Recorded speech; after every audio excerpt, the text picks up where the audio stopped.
Hello बच्चों, कैसे हो आप सब। आज मैं आपके लिए लेके आया हूँ कक्षा 8 का चैप्टर नंबर 3 और वो है चतुर्भुजों को समझना। तो चतुर्भुजों को समझने के लिए पहले आपको कुछ और चीज़ों को समझना बहुत ज़रूरी है। जैसे रेखा क्या होती है, रेखाखंड क्या होता है, बिंदु किसे कहते हैं, किरण किसे कहते हैं।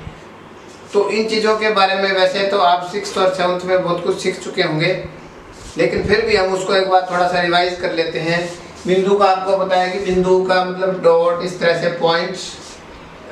बिंदु ये एक प्रकार का बिंदु है, पॉइंट है। और इसकी परिभाषा के ऊपर ना जाके आप इतना ही समझो कि बिंदु एक ऐसी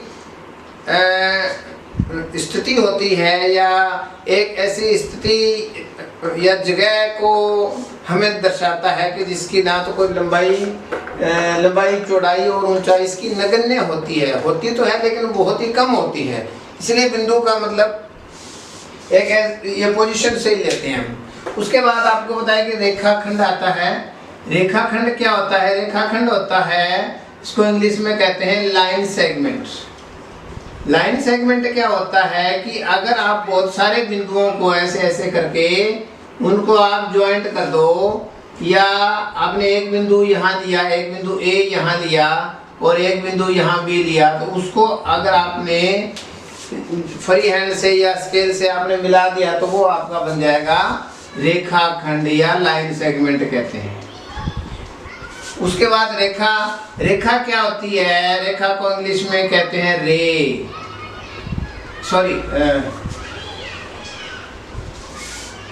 रेखा को कहते हैं लाइन। तो लाइन क्या होती है?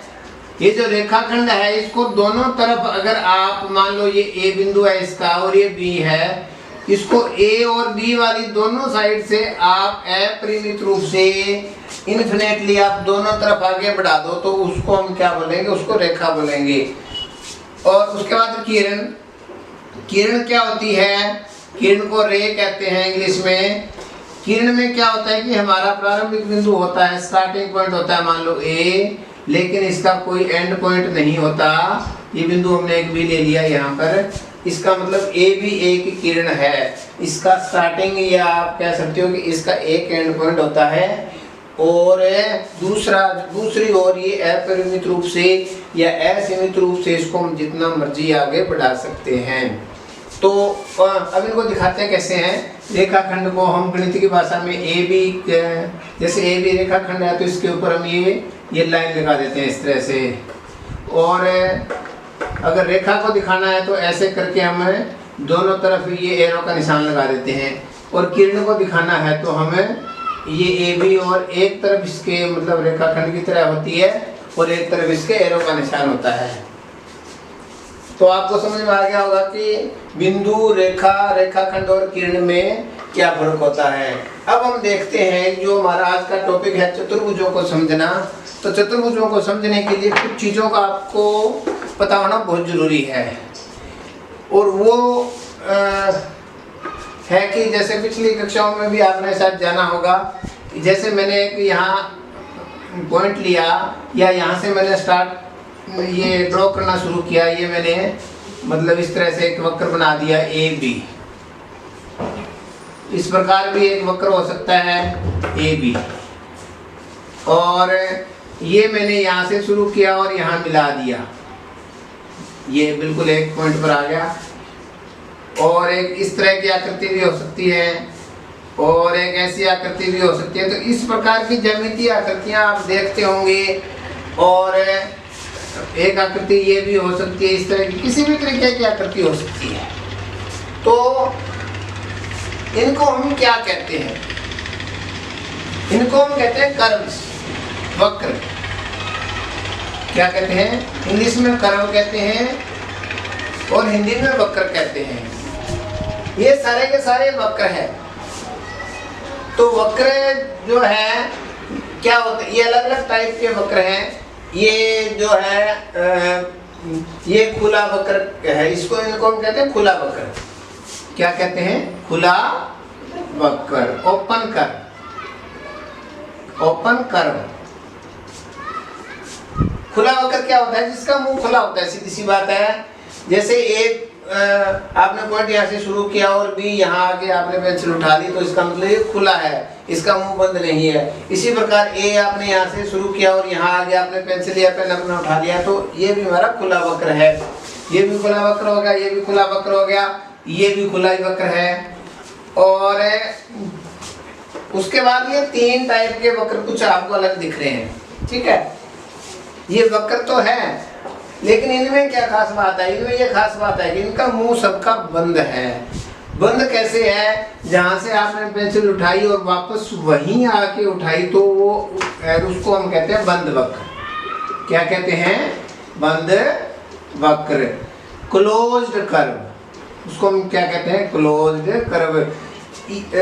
ये बंद वक्र और सरल वक्र, और ये आपके जो पहला क्वेश्चन है आपका 3.1 का, वो इसी पर आधारित है। तो आप इन चीजों को ध्यान से समझ लीजिए।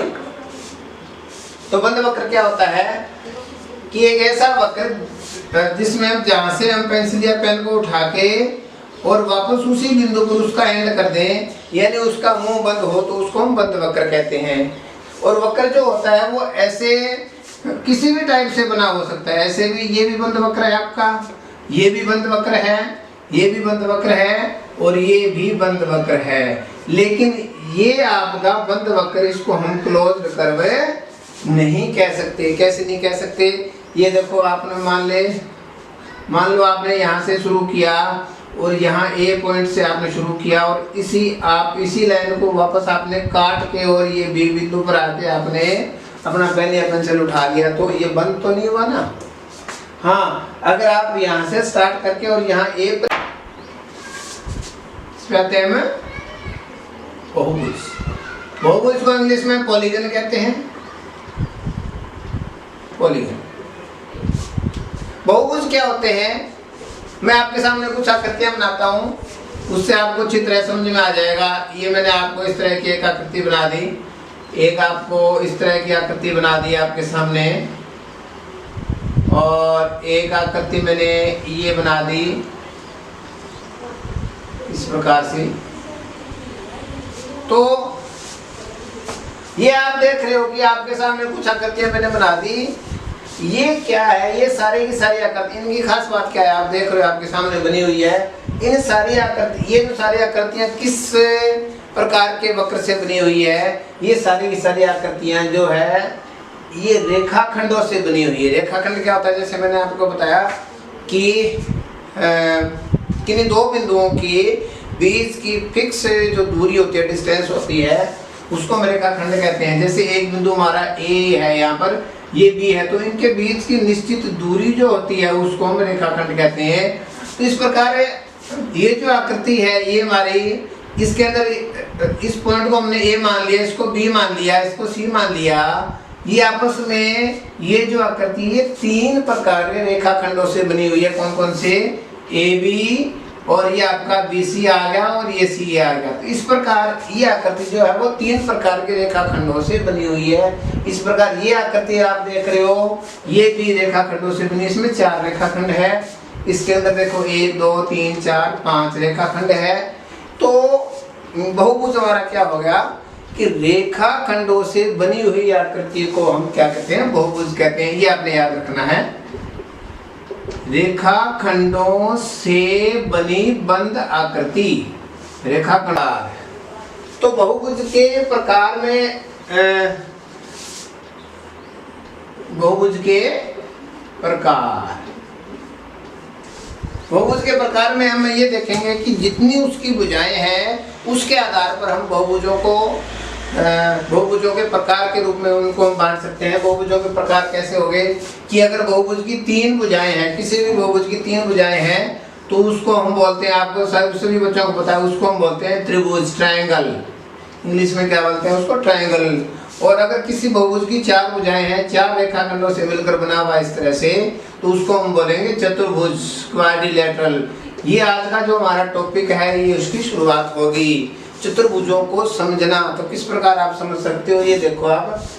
तो इसको ट्रायंगल, ये मैं थोड़ा सा फास्ट कर रहा हूँ, मेरे पिछले जो वीडियो थे वो काफ़ी लेंदी हो गए थे, और ये मैं आपको जल्दी जल्दी थोड़ा सा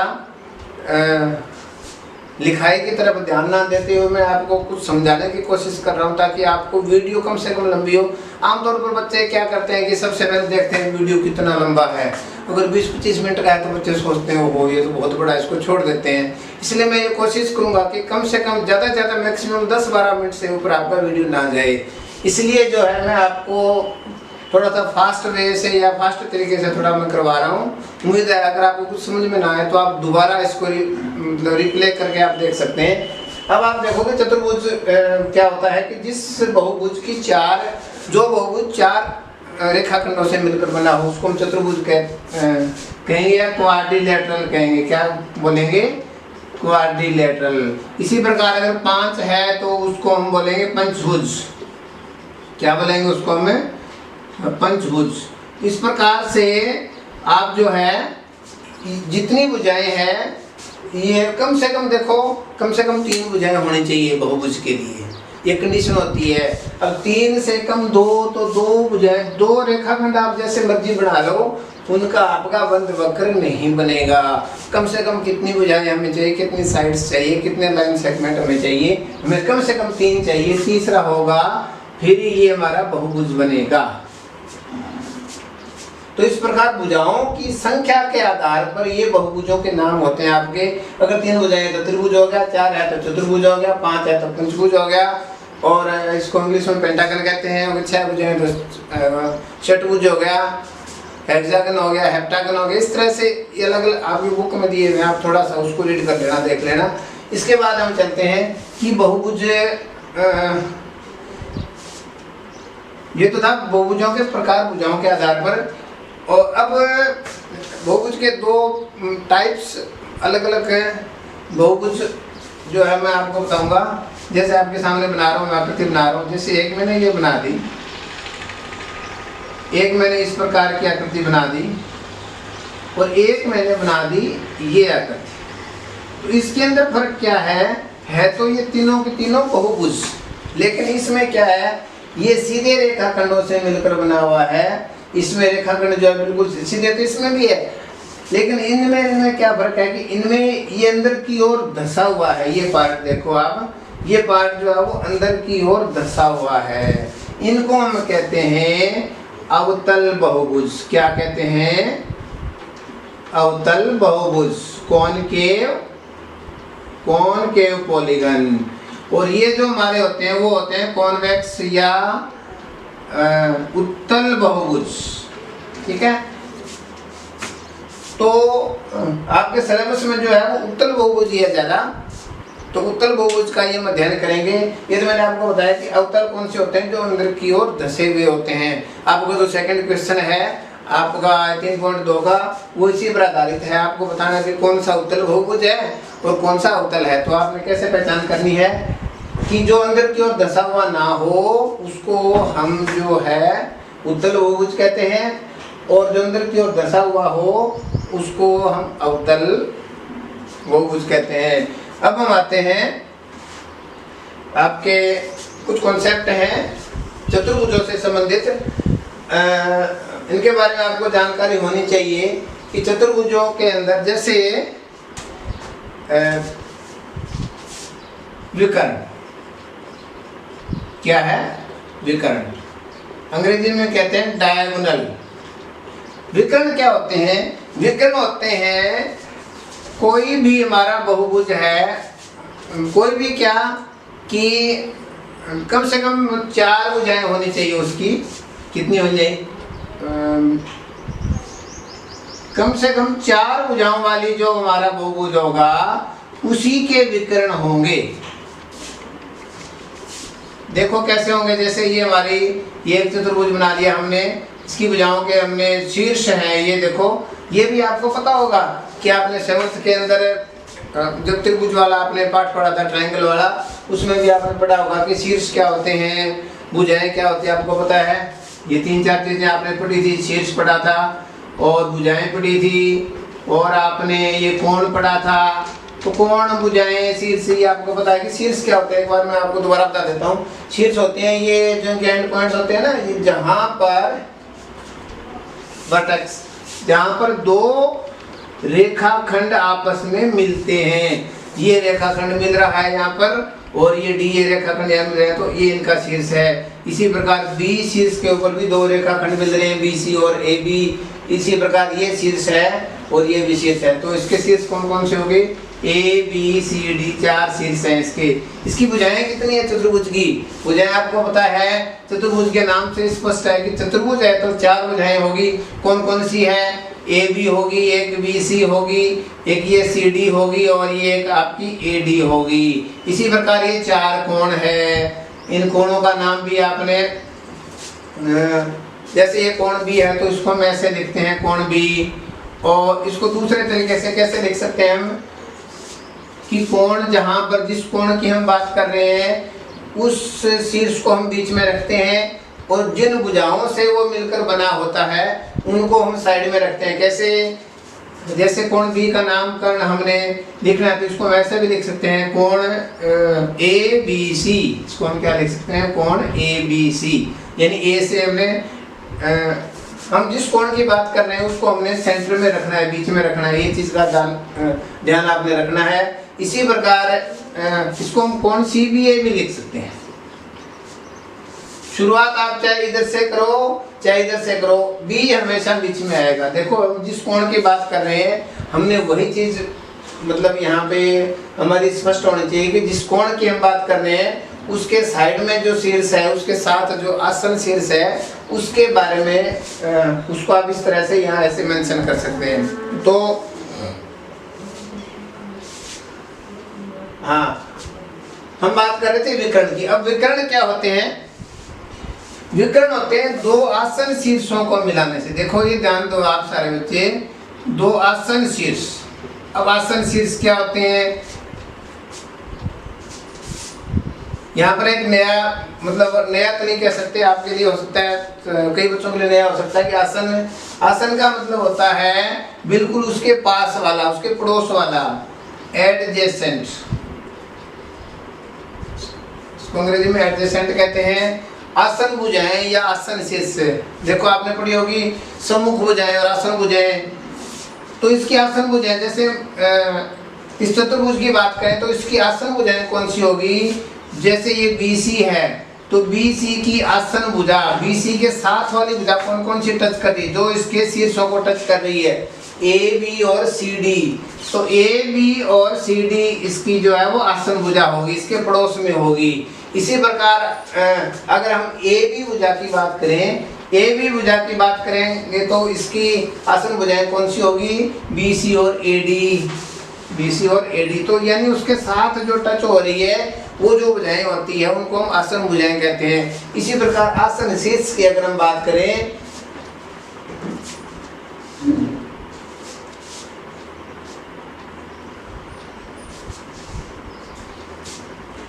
आसन शीर्ष के अंदर आपने क्या देखना है कि इसके साथ बी के साथ कौन कौन से इसके मतलब इसके पड़ोसी कौन है? ये सी है और ये ए है। तो ये बी के आसन शीर्ष कौन से हो गए? सी और बी, सॉरी सी और ए। इसी प्रकार सी के आसन शीर्ष हो गए बी और डी, डी के आसन शीर्ष हो गए सी और ए। तो हम बात कर रहे थे विकर्ण की। विकर्ण क्या होते हैं कि आसन शीर्षों को छोड़कर, आसन शीर्षों को आपने छोड़ देना है। मतलब बी का आसन शीर्ष सी है, सी को छोड़ के उसके सामने जो अपोजिट है उसको उस शीर्ष से अगर हम इसको मिला दें तो इसको हम बोलेंगे विकर्ण।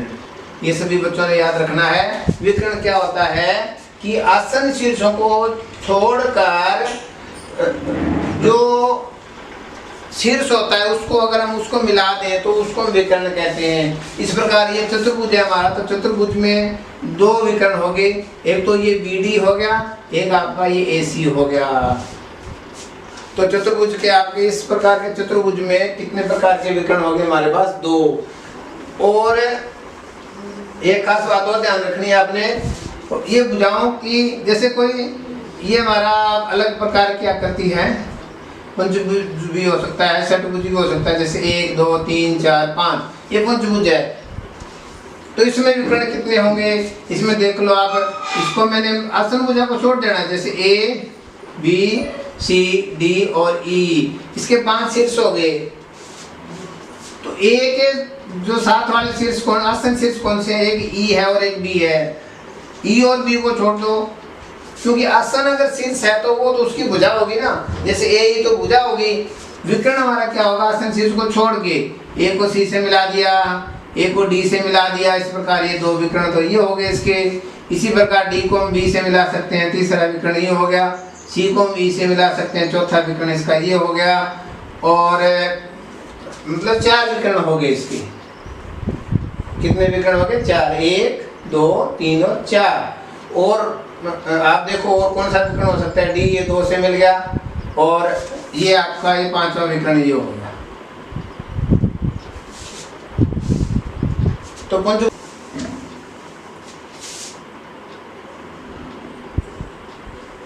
बंद वक्र का